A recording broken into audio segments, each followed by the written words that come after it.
Mission Assassin de Jonathan Lhuillier et Aurélie Château-Martin. Partie numéro 7, chapitre 21 à 24. Chapitre 21. Kian. Figé sur le pas de la porte, Kian contemplait le bâton de ses yeux écarquillés, incapable de bouger ni de réfléchir. Ashvin ne cessait de le déstabiliser par son comportement changeant.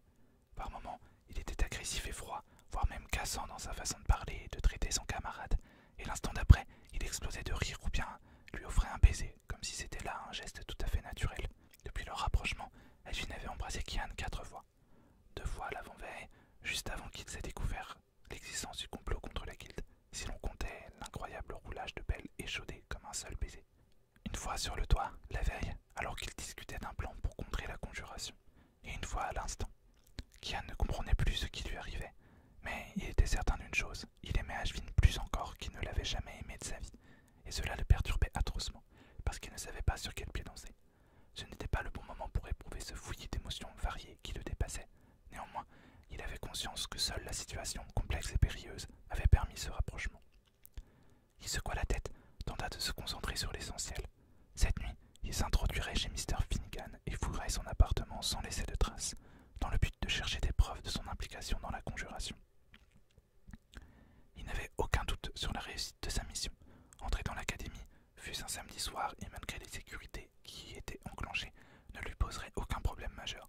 Cependant, s'il ne retrouvait pas son focus, il risquait de commettre des erreurs de débutant qui le conduiraient à l'échec et risqueraient de lui causer de graves soucis. Puisqu'il avait tué Frank Brown comme cela lui avait été demandé, si son professeur le retrouvait à fouiner chez lui, il se douterait sans doute qu'il était au courant de certaines choses. Et cela le conduirait sûrement dans une situation délicate dont il ne sortirait pas indemne. Mr. Finnegan était un adversaire dangereux. Kian avait beau être une élite parmi les assassins, même s'il n'était encore qu'un apprenti, il n'était pas sûr de le vaincre en combat singulier. Et puis, s'il venait à assassiner l'un des membres éminents de l'académie et du complot, il aurait à en subir les conséquences. Les dommages seraient irréparables, pour ne pas dire possiblement mortels. Sans compter que, dans l'immédiat, Ashvin et lui avaient beau en savoir peu sur la conjuration, ils possédaient un avantage majeur.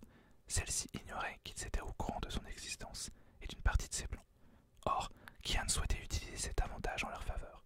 Après tout, ils avaient contre eux beaucoup trop de données. Leur inexpérience, leur jeunesse, leur manque d'entraînement, leur nombre réduit et leur absence de crédibilité face à la guilde. Autant dire, trop de choses jouaient contre eux alors qu'il fallait exploiter la moindre faille, en espérant qu'Ashvin parvienne à pirater le sous-réseau et que Kian réussisse sa mission. Il n'avait pas le choix, il n'avait pas le droit à l'erreur. Il inspira profondément, ferma les yeux, laissa les battements de son cœur s'apaiser, et puis il se détourna, quittant les lieux sans plus un regard en arrière. Il savait pertinemment que s'il se retournait, il n'arriverait pas à s'en aller, qu'il pénétrerait à nouveau dans la demeure d'Ashvin, le plaquerait fermement au mur pour ravager sa bouche de la sienne. C'était ce qu'il désirait, ce dont il rêvait, à un tel point que cela le faisait trembler de tout son corps, de tout son être. Il étouffa un soupir de dépit, croisa les bras sur son torse, courba un peu le dos. Il ne savait pas s'il se sentait déprimé ou euphorique, confus ou exalté. En tout cas, il était bien content de n'avoir pas accepté qu'Harry, le chauffeur de la famille O'Connor, le dépose chez Ashvin. Cette marche à travers Londres lui ferait le plus grand bien. Son camarade habitait non loin du Holland Park, un des plus beaux parcs de Londres. Autant dire que Kian avait une longue route à faire pour rentrer chez lui. Il se décida de traîner un peu dans les allées du magnifique jardin avant de contacter un Uber pour regagner sa demeure. Il resta silencieux durant tout le trajet et le conducteur ne chercha pas à le déranger dans ses pensées, bien heureusement. Quand il arriva chez lui, il se glissa discrètement dans sa chambre pour réfléchir à sa mission du soir. Il comptait s'introduire en priorité dans les appartements de Mr. Finnegan. S'il en avait le temps et la possibilité, il s'occuperait ensuite de ceux de Mr. Donovan. Bien que le second soit le directeur de l'académie Jack the Ripper, le premier semblait plus influent au sein de la conjuration. En était-il le chef, ou bien était-il celui qui, des 7, avait été absent de la réunion nocturne qui l'avait surprise? Il révisa dans son esprit les différents noms des 7 absents de la liste des gens importants à assassiner. Il fallait qu'il y voie plus clair, c'était capital. Elizabeth Fawkes était présente lors du rassemblement des traîtres, Mr. Donovan et Mr. Finnegan également. Il y avait eu une seconde femme, il devait donc s'agir de Faith Gates. De ce qu'il se souvenait du son des voix des autres participants, Kian avait été certain que True St. John avait été là lui aussi. Il ne connaissait pas Edwin Luther autrement que de réputation, mais il n'avait pas le souvenir d'avoir reconnu la voix de Colin Richards, que son père fréquentait régulièrement et qu'il avait donc déjà vu à plusieurs reprises. Est-ce que cela signifiait que Colin Murchard était la véritable tête pensante de la conjuration. Le jeune O'Connor ne pouvait pas tirer des conclusions sans certitude. Aussi décida-t-il de garder ces deux noms de côté pour plus tard. Il espérait vraiment ne pas rentrer bredouille de sa balade nocturne. Quelques coups frappés à la porte de sa chambre le ramenèrent à la réalité. Il soupira, se leva pour aller ouvrir. Il tomba nez à nez avec son frère Nolan, de 2 ans son cadet. Celui-ci étudiait également à l'académie. Leur sœur Erin, quant à elle, y serait admise à la rentrée prochaine. C'est l'heure, dit sombrement le Benjamin. Il n'était pas franchement taillé pour être assassin, Nolan. Il avait, comme tous les O'Connor, un don réel en la matière, mais il ne montrait aucun enthousiasme.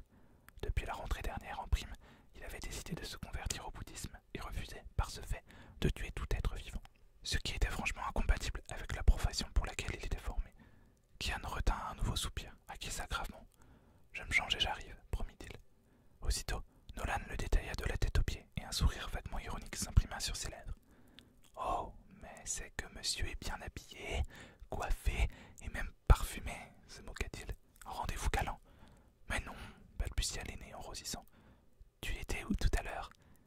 Chez Ashvin, camarade. C'est bien ce que je me disais. C'était un rendez-vous galant, ricana Nolan. Pas du tout, protesta Kian. Nous travaillons simplement ensemble sur un projet et voilà tout.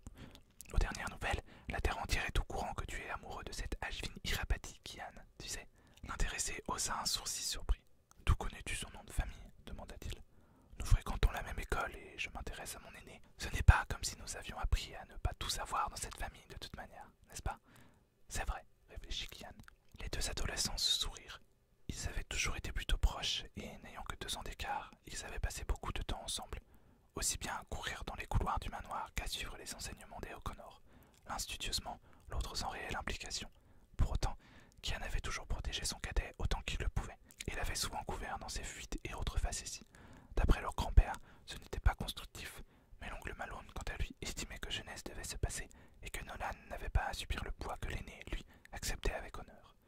Malone et Nolan s'entendaient plus que bien, sans doute parce que leur place au sein de la fratrie identique les avait de fait rapprocher. Ils se comprenaient. Malone avait été aussi rebelle que l'était son neveu aujourd'hui. S'il avait fini par accepter de suivre les pas d'Éowyn, il n'en était pas moins resté aussi unique en son genre. C'était le seul qui trouvait que la soudaine conversion de Nolan au bouddhisme était hilarante. Kian referma la porte de sa chambre pour passer des vêtements souples et pratiques avant de rejoindre son cadet dans le couloir. Il n'avait, pour une fois, pas vraiment envie d'aller s'entraîner. Sa soirée s'annonçait dangereuse, ce qui lui nouait les tripes, et ses pensées ne cessaient de dériver sur Ashvin, le troublant plus qu'il ne l'aurait souhaité. Chapitre 22. Kian. Sean O'Connor n'avait pas été tendre lors de l'entraînement de l'après-midi. Kian se sentait moulu, mais, d'une certaine manière, également remonté pour sa mission de la nuit. Son grand-père, qui lui servait aussi de coach, de professeur et de maître spirituel, lui avait donné une foule de conseils qui pourraient lui être utiles. Et il avait la sensation d'être prêt pour s'introduire chez Mr. Finnegan. Alors que le sommeil s'invitait chez les O'Connor et que la nuit s'était faite plus sombre, plus dense, Kian, lui, se préparait à sortir.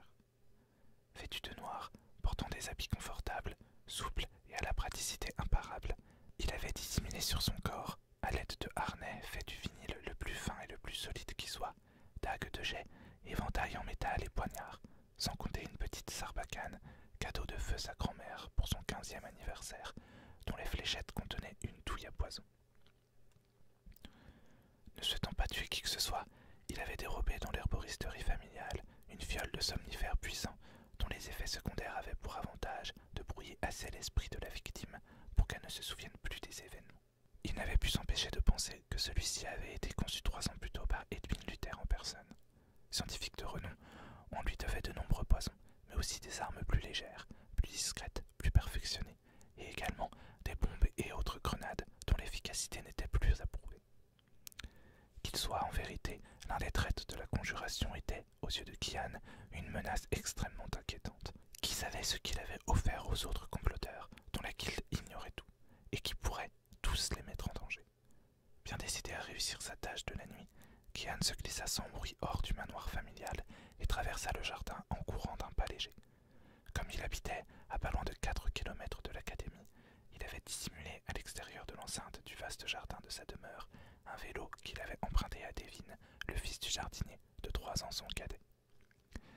Sa famille vivait dans une maisonnette au fond du vaste parc du manoir, et si les O'Connor étaient très discrets sur beaucoup de chose qui n'avait jamais empêché leurs enfants de fréquenter ceux de leurs domestiques. Kian et ses frères avaient, de ce fait, quelques amis parmi ces jeunes gens qui avaient grandi à proximité d'eux. Devin n'était pas foncièrement proche du jeune héritier O'Connor, il était davantage de Nolan et d'Erin. Du haut de ses 14 ans, il était entre le frère et la sœur et s'entendait bien avec les deux. Kian soupçonnait même Erin d'être un peu amoureuse de lui. À sa décharge, Devin était vraiment mignon, avec ses boucles sombres et ses yeux d'un bleu d'azur. Kian grimpa sans mal par-dessus la grille, esquivant les caméras de surveillance et les détecteurs de mouvement, évitant les barbelés et les mitrailleuses à silencieux qui se dissimulaient. Danger indétectable sur les hauteurs du mur d'enceinte de la demeure des O'Connor. Une véritable forteresse presque imprenable, quand on n'en connaissait pas le moindre détail.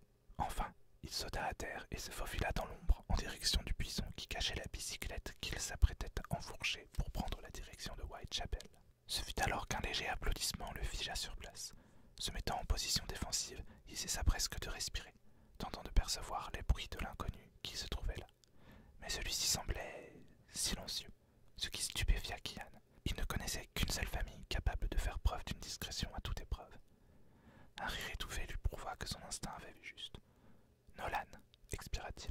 En chair et en os, ironisa son frère en sortant de l'ombre, les bras levés en signe de rémission. Ne frappe pas, Kian, je suis sans défense, et puis, en tant que bouddhiste, je prône la non-violence. Kian leva les yeux au ciel, secoua la tête. Je n'allais pas te frapper, soupira-t-il. Et puis, un assassin non-violent, ça n'existe pas. Alors il faut croire que je suis le plus médiocre des assassins, plaisanta le cadet. Un instant, ils se jaugèrent du regard, puis Kian poussa un nouveau soupir. Qu'est-ce que tu fais ici demanda-t-il. Laisse-moi réfléchir. J'admirais ta grâce et ton élégance naturelle alors que tu accomplissais l'exploit de réduire à néant tous les efforts de père pour empêcher quiconque d'entrer et de sortir de l'enceinte du manoir.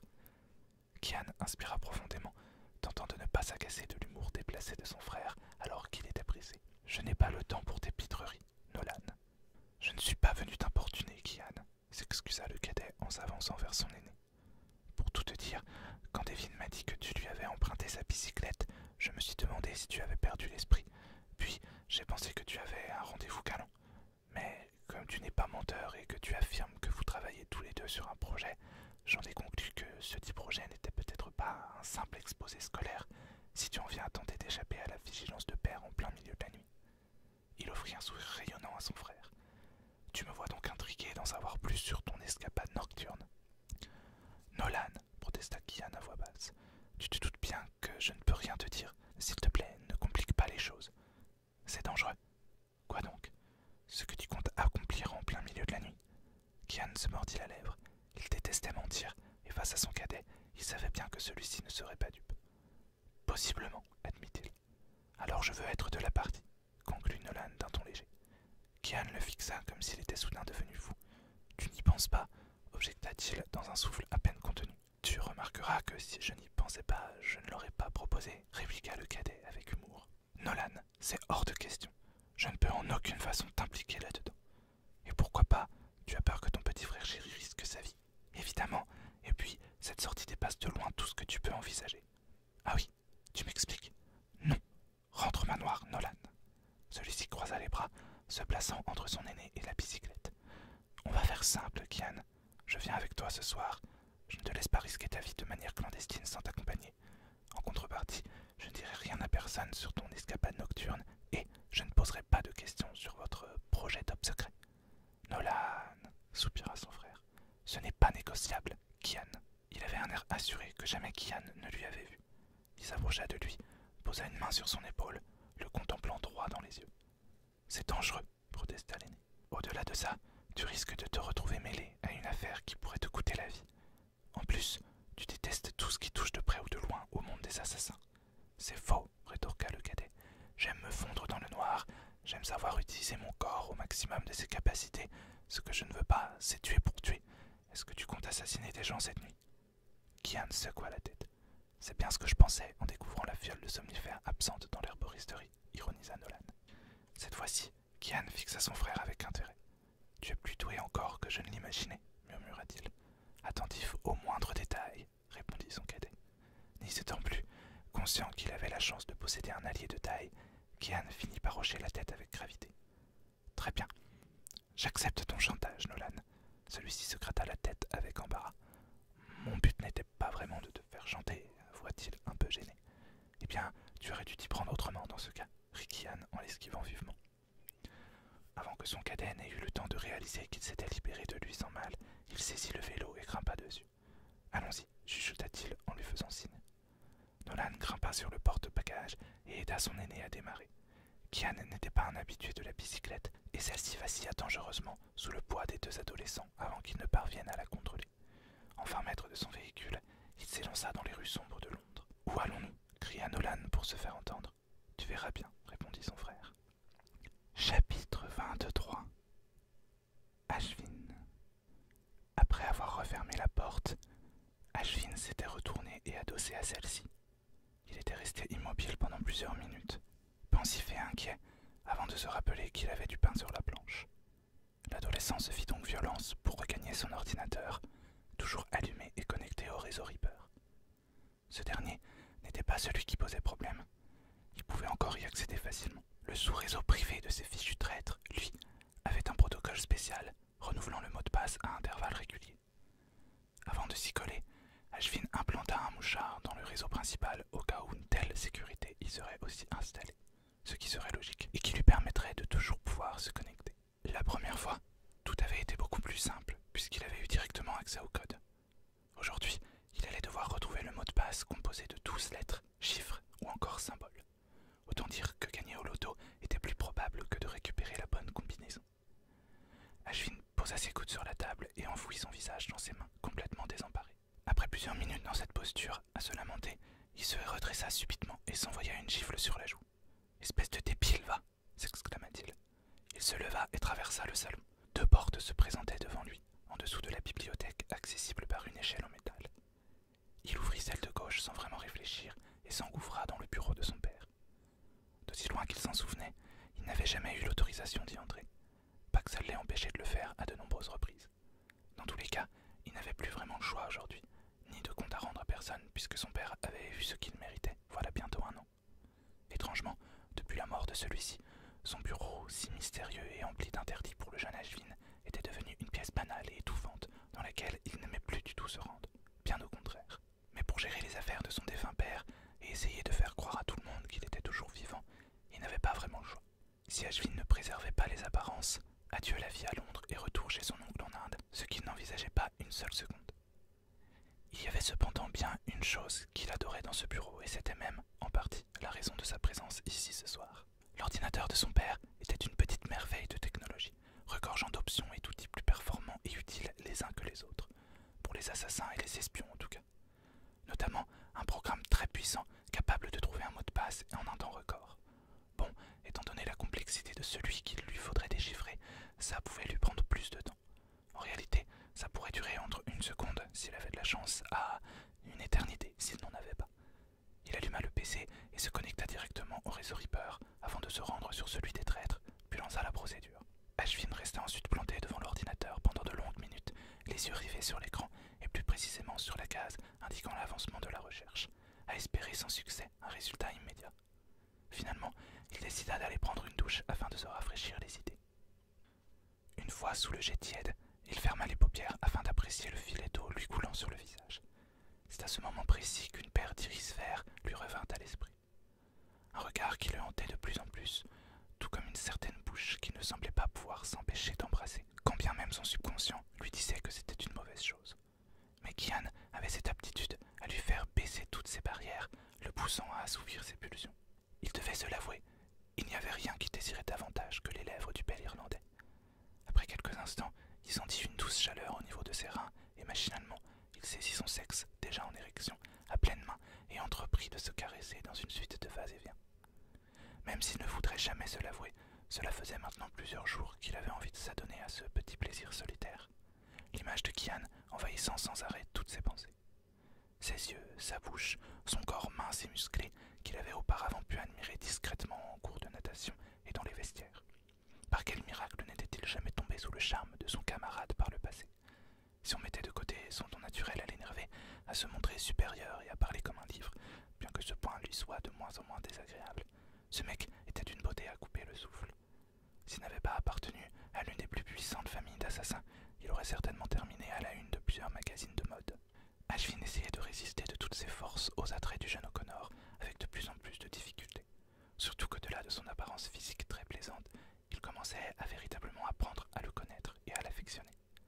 Il se rendait compte que Kian était sans doute la seule personne qui croyait sincèrement en lui, l'appréciait, l'acceptait tel qu'il était et le supportait, malgré son caractère, disons, changeant. Ashvin ne pouvait pas se retenir. Il avait toujours eu des réactions démesurées, presque impossibles à contrôler, même s'il finissait immanquablement par les regretter. Pourtant, cette fois-ci, il n'avait absolument aucun remords vis-à-vis du dernier baiser qu'il avait donné à son camarade. Bien au contraire. Il accéléra ses gestes sur sa hampe quand il se rappela pourquoi il avait embrassé Kian. L'inquiétude en avait été le moteur principal. Il allait risquer sa vie ce soir, loin de lui, seul. D'accord, il était très doué, mais il restait un élève et il allait s'attaquer à un professeur de la plus grande école d'assassins du monde. Ashvin espérait vraiment qu'il ne lui arrive aucun problème. Malgré ses préoccupations, le jeune Indien continua ses caresses avec beaucoup de douceur et de sensualité. Le regard émeraude emplit à nouveau son esprit, lui faisant tout oublier l'espace d'un instant et le menant à l'extase bien plus rapidement qu'il ne l'aurait souhaité. Chapitre 24. Ashvin. Une fois sa douche terminée et ses idées rafraîchies par l'assouvissement de ses pulsions adolescentes, Ashvin retourna devant l'ordinateur de son père pour découvrir que le programme était toujours en recherche du bon mot de passe.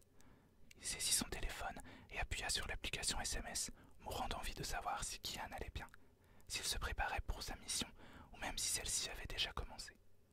Il se retint de lui envoyer un message et verrouilla son smartphone pour se concentrer à nouveau sur le moniteur du PC. Rien n'avait changé. Il ne tarderait pas à devenir fou s'il ne s'occupait pas à l'esprit.